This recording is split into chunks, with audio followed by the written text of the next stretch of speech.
with Geordie McKenzie from the University of Sydney, I have a current research project whereby we attempt to look at the nuances of AFL fixturing policy for two reasons. One, to identify to what extent these policies maximise attendance, which is a very important stated objective of theirs, as well as identify possible room for improvement to these policies to increase attendance even more, as well as being able to simultaneously satisfy other objectives of theirs.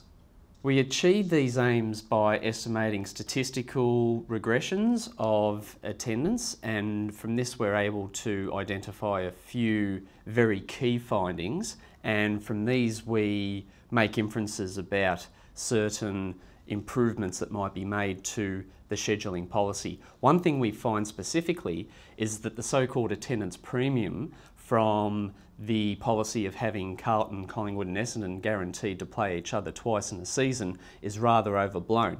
However, one thing that they're not doing at the moment that they should be doing is making sure that the previous season's grand finalists play each other twice in the season.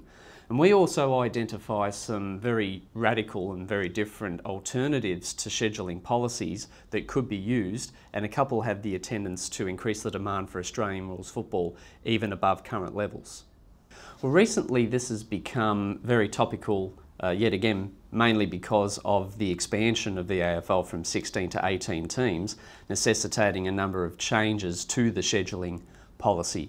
Unfortunately for a lot of fans, they see scheduling policies as somewhat of a black box. There doesn't seem to be any way for them to know how the fixture was designed.